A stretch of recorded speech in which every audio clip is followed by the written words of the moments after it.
parents and the community, even up the coast, are seeing that Boys High is offering something that no other school in Tairāwhiti is offering. And that's why we're getting an abundance of boys coming through, because they want to pick up this taonga, this treasure that we have.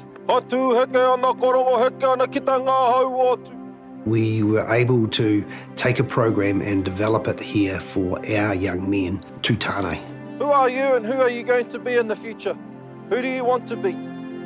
What type of footprint are you going to leave behind? I've never thought about myself in that kind of way before. I never really thought about who I am and where I was from, but I think tūtāne just makes you think about yourself a lot more. We wanted to get away from the stereotypical ritual of what it was to be a good man, following these different rites of passage. If you fulfil your true potential, not only will you help out in your own whānau, you may even contribute to New Zealand as a whole or to the world. By the end of the year, by the time we finish the camp, which is the final milestone for the year, the guys, they're pretty close as a group. There's a real sense of recognising other people's struggles and also recognising how you can help that and how you can be the best man that you can be.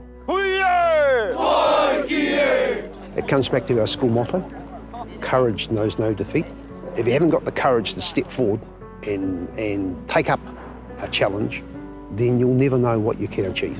If we look up here, we'll see the whakairo that Matua Derek Lardeli established years ago for our school. Those are the waka that came and inhabited this area here in the Tairāwhiti. We like to have a football in one arm and a girl in the other arm, and that's what young 15-year-olds are like the world over. But whakairo brings something different out in us. Our aim was always to emulate these awesome carvings so that people can see the legacy has been continued. It's a passion that to grab a whao and a kuru, a mallet and a chisel, and to create. And it's something that comes from your forefathers right down the line since they came from Hawaii.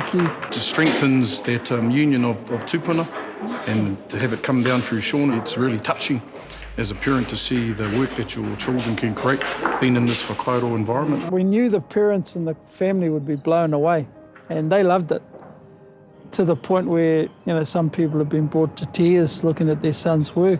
What we've also been able to do is to take the body of knowledge of whakairo and to take those skills and encompass them in many of the units involved in some of the other curriculum areas. Last year, our Māori boys outperformed our non-Māori boys at level 2. Well, I'll be interested in buying this one at the end of the year, because I always buy one for the school, but it's got to mean something. And in terms of what you've just said, a young man being looked after by the guardians, it's pretty important, I reckon. Success has bred success. Achievement has bred achievement. The credibility of the whakairo course at our school, by our staff, by our community, has fulfilled everything that we set out to do. Our Year 12s and Year 13s are fantastic young men. They have a real relationship with our younger Year 9 and Year 10s. And I've got absolutely no doubt that that is the foundation of what they learnt in tūtāne. In terms of behavioural problems, the results are absolutely remarkable, and Year 10s are often the ones who got suspended a lot. We've had no suspensions this year.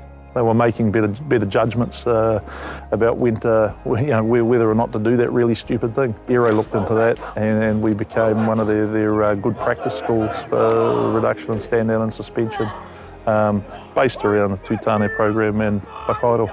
Our very first class graduated last year.